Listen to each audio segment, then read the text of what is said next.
د فیسبوک ملګرو او ګرانو زده کوونکو السلام علیکم. په دې هیله چې روغ او جوړ به وئ.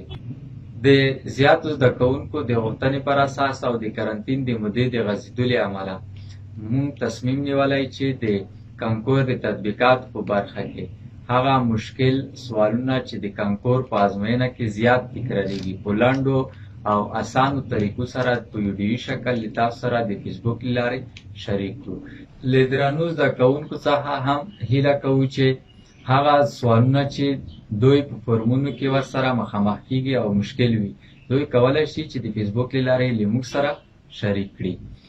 او ستاسو څخه مو هم هیله دا ده چې دغه ویډیو له نورو دوستانو او ملګرو سره هم د فیسبوک له لارې شریک کړئ ترڅو نور ملګري او دوستان هم له ویډیو څخه خبر شي. د دغه انلاین تدریس یوه نمونه تاسو کولی شئ چې په همدې ویډیو کې وګورئ. د انټرنیټ په نړۍ کې زیاتره وخت د تدریس لپاره له دې کړنلارې څخه ګټه اخیستل کیږي. هیله ده چې تاسو لپاره هم ګټوره تمامه شي. راځو یو مثال ته چې په تیر 1498 کال کې د کانکور په فورمونو کې زیات تکرار شوی دی. موږ یې دلته په تشریحي بڼه له تاسو سره شریکوو. مثال په دې ډول دی: د لوگ د سل ایکس منفي 25 کل مربع مساوي لاس ضرب وای منفي ساین سل فای پارابولا د راس وضعیه کیمیات په لاس راوړئ. د دې لپاره چې د پارابولا د راس وضعیه کیمیات په لاس راوړو اول دغه پارابول معیاري شکل لیکو. د دغه ډول پارابولا او معیاري شکل په دې ډول لیکلی شو: ایکس منفي ایچ کل مربع مساوي کیږي له 4 ضرب پی ضرب وای منفي کا. دا د عمودي پارابولاو معیاري شکل دی چې راس یې د ایچ او کا په نقطه کې واقع دی. اوس د دې لپاره چې د راکړل شوي معادلې څخه د پارابول د راس وضعیه کیمیات په لاس راوړو د پارابول معادله په معیاري شکل لیکو. هغه معادله په دې ډول لیکلی شو چې لوگ دی سل داسې ورته لیکو چې لاس په توان د 2 ایکس منفي 25 کل په توان د 2 مساوي کیږي له لاس ضرب وای منفي ساین سل فای.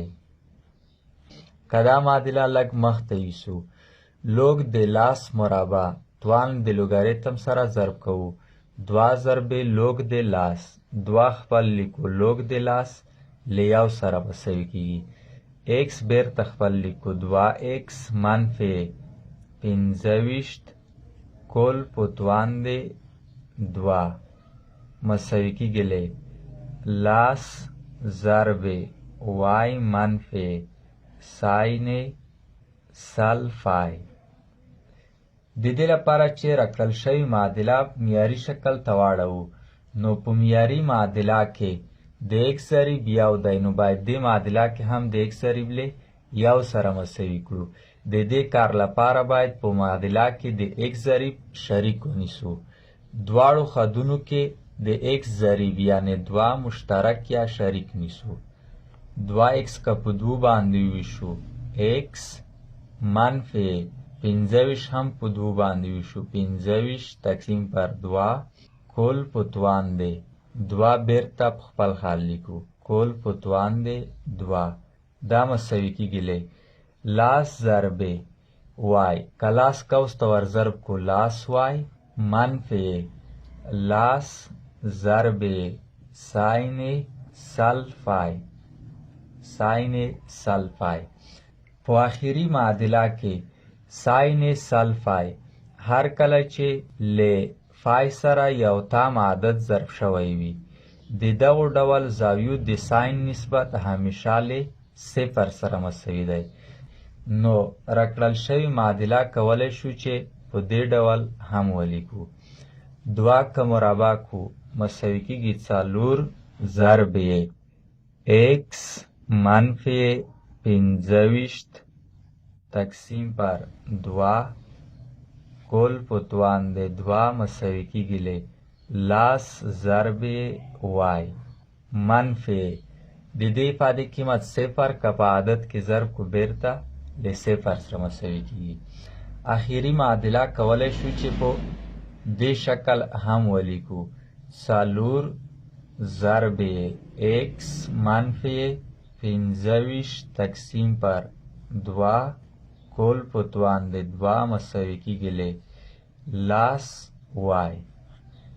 د معیاري شکل د لاسته راوړلو لپاره د دغې مساوات دواړه خواې په 4 باندې ویشو. دا خوا که په 4 باندې ویشو نو دې خوا کې به یوازې x منفی 25 تقسیم پر 2 کل مربع پاتې شي.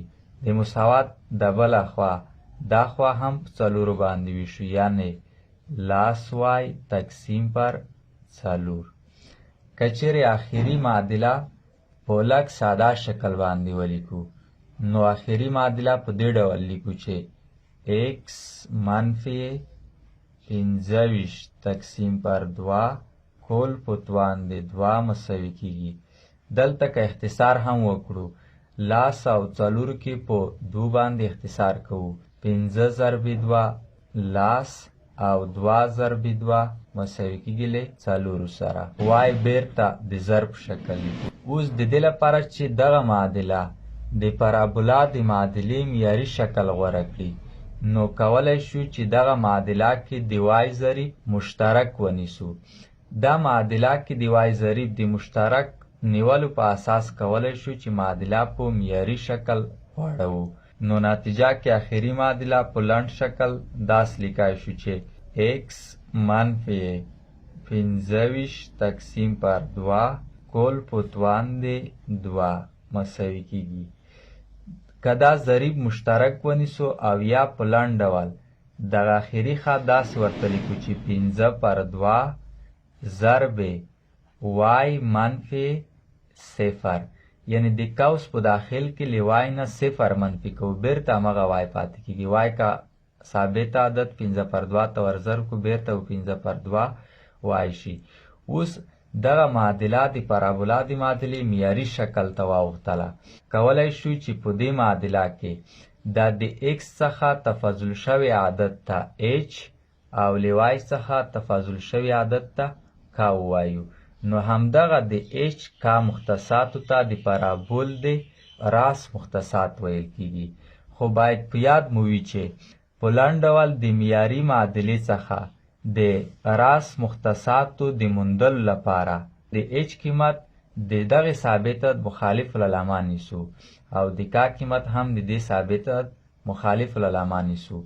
نو په نتیجه کې لیکلی شو که د پارابول راس په s باندې وښیو نو د راس مختصاتو کې اول د h قیمت د دې مخالف العلامه یعنی مثبت 25 تقسیم پر 2 د k قیمت د دې مخالف العلامه یعنی 0 نو راکړل شوی. نو په نتیجه کې د پارابول د راس مختصات یعنی s 25 پر 2 او 0 له نقطې څخه عبارت.